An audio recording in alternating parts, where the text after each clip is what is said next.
నమస్కారం. ఎనర్జీ వాస్తుకు స్వాగతం. ఈరోజు మనము ఒకరింటికి విజిట్కి రావడం జరిగింది. ఇప్పుడు ఇక్కడ పరిస్థితి చూస్తే వీళ్ళు ఎలా కట్టారో ఒకసారి పైన చూడండి, మీకు చూపిస్తాను.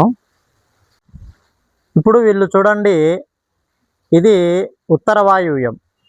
ఉత్తర వాయువ్యంలో వీళ్ళు మెట్ల మీద గూడు కట్టారు. మెట్లకు ఎండకు వానకు లోపలికి రాకోకుండా పైన గూడు కట్టడం జరిగింది. కాకపోతే దీనివల్ల ఏం సమస్య వచ్చిందంటే, మీరు చూడండి, ప్యారలాల్గా కరెక్ట్గా నైరుతి భాగంలో ట్యాంకీ ఇవ్వడం జరిగింది. నైరుతి భాగంలో ట్యాంకీ అంటే వాయువ్యము పూర్తి తూకం వేశారు. వాయువ్యంలో తూకం వేశారు, నైరుతిలో పూర్తిగా డౌన్ చేశారు. ఒక్క వాటర్ ట్యాంక్ మాత్రమే ఇవ్వడం జరిగింది. ఎప్పటికైనా కూడా వాయువ్యంలో ఎత్తు పెట్టి నైరుతిలో తగ్గించి పెట్టామంటే ఇక్కడ నైరుతి తగ్గిన దోషం ఒకటి, ఇక్కడ వాయువ్యం పెరిగిన దోషం ఒకటి. ఇలా రెండు సమస్యలతో వీళ్ళు పూర్తిగా ఇబ్బంది పడడం జరుగుతుంది.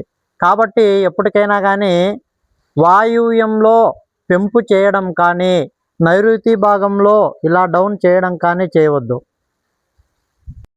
ఇప్పుడు వీరికి దోషం పోవడానికి మనం ఒక రెమెడీ చెప్పాము. ఈ తాపలగూడు కంటే ఒక అడుగు హైటులో ఈ నైరుతి భాగంలో ఒక రూము వేసుకొని ఆ రూము మీద ఈ ట్యాంకీ పెట్టేయడం జరుగుతుంది. అప్పుడు నైరుతి పెంపకం జరుగుతుంది, నైరుతి భాగంలో తూకం వేయడం జరుగుతుంది.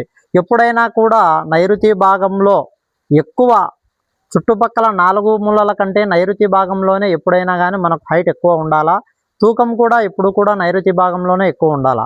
కాబట్టి వీళ్ళు ఈ ట్యాంకీ స్థానంలో ఒక రూమ్ వేసి ఆ రూమ్ మీద అయినా మనం ట్యాంకీ పెట్టుకున్నా కానీ ఈ వాయువ్యం పెంపు చేసిన దోషము, అందులో ఇక్కడ తూకం వేసిన దోషము మనం తగ్గించినట్లు అవుతుంది.